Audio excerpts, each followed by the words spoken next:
As a general rule, we are required to tell the truth as best as we know it. We may not know all the facts regarding something, and if we make innocent mistakes, that does not constitute a lie. To lie means to make a false statement made with deliberate intent to deceive, an intentional untruth, a falsehood. The question proposed is whether lying is always wrong. Are there exceptions to the rule? The answer is yes. One can find many examples of when lying would be the right thing to do, like the following. If you had a daughter who ran from an abusive boyfriend or husband, and sought refuge at your home, would you tell the abuser that she was at your home if he came to your house? It would be good to lie and tell him she was not there to protect her from possible harm. If a captured soldier is asked to tell the plans and intentions of their military unit they are a part of, should the soldier tell the enemy the truth and put his fellow soldiers at risk, or perhaps lie to spare their lives and protect the integrity of their mission? Lying or misleading people is not always wrong. If it saves people from harm or prevents individuals from interfering in the greater good, then lying may be appropriate. There are examples in the scriptures where lying or misleading people from know all the truth is not seen as wrong. In Abraham chapter 2, verses 22 to 25 in the Latter-day Saint scriptures of the Pearl of Great Price, the following is written. God tells Abraham to tell the Egyptians that his wife Sarai was not his wife but his sister. If Abraham tells them she is his wife, they will kill him. Abraham does as he is told. Better for Abraham to deceive and nobody is harmed than tell the truth and Abraham is killed and his wife taken.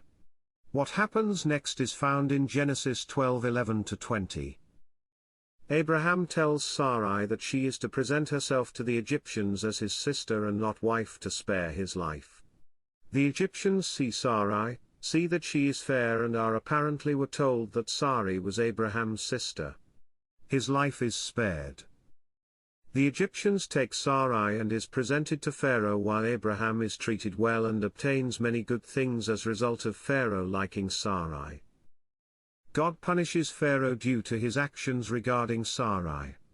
Perhaps Pharaoh was going to take her to be his wife. Pharaoh complains to Abraham and asks him why he misled them into thinking Sarai was his sister and not his wife. Perhaps he trying to save face and suggest that Abraham and Sarai would have been left alone if he told them the truth. Abraham too shows this would not have been the case. It is possible that Pharaoh himself would not have killed Abraham. Abraham too leaves the question of who would have killed Abraham a little ambiguous, as it say the Egyptians would kill her.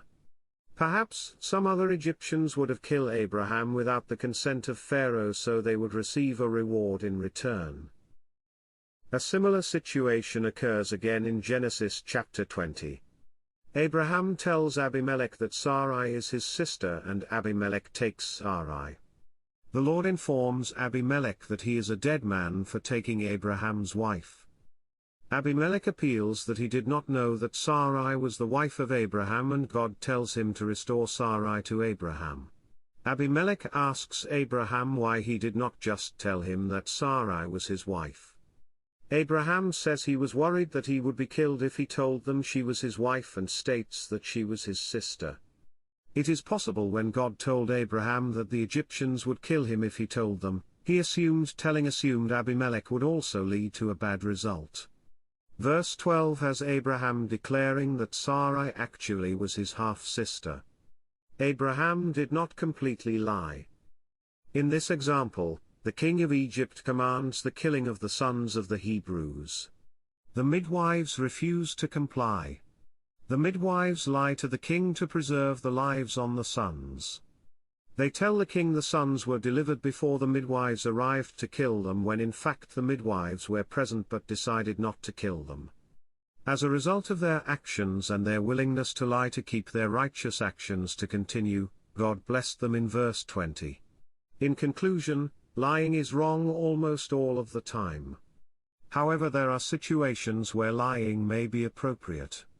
If it is done to prevent innocent people from being harmed, or perhaps to prevent unrighteous people from achieving a desired, unrighteous goal, then perhaps lying is the better option.